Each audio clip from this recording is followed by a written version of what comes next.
I used to draw directly onto a piece of watercolor paper, so I'm the kind of person that wants to make a perfect drawing, so I erase a lot.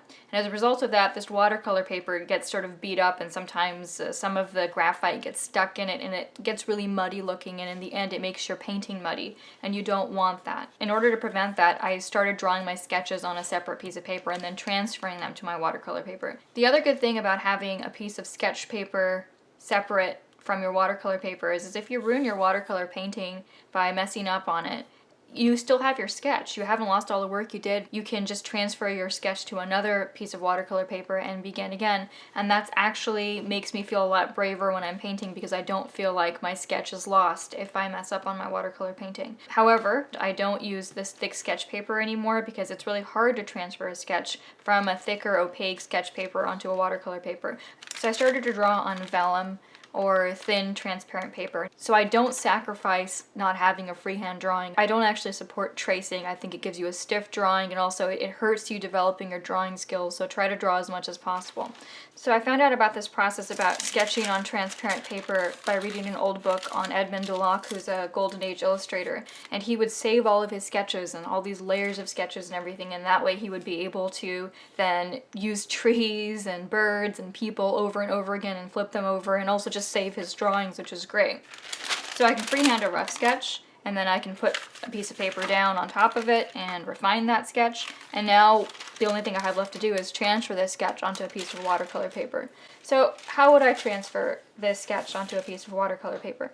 Well, I could put graphite underneath it, but that actually makes it so that the graphite smears all over the watercolor paper and turns into a nasty, messy business. And also a graphite line tends to be really heavy when you get it through graphite paper or carbon paper. So my method of choice is actually something that seems tedious, but actually helps your muscle memory for your drawing. So I've gone to the trouble of freehanding this little sketch of a little girl carrying presents and everything. Now let's pretend I'm transferring it to this piece of watercolor paper. What would I do? Well, what I want to do is turn my vellum or transparent paper over and then draw again over all the lines. Just like the drawing process has helped warm my brain up and help me understand what I'm going to be painting, tracing over my own drawing lines is helping my muscle memory and my brain remember the shapes that I'm going to be painting. Then I go ahead and turn it back over and put it on top of the piece of watercolor paper that I'm going to be transferring it to. And then what I do is I can either use my pencil or I can use a ballpoint pen so I can see where I've drawn.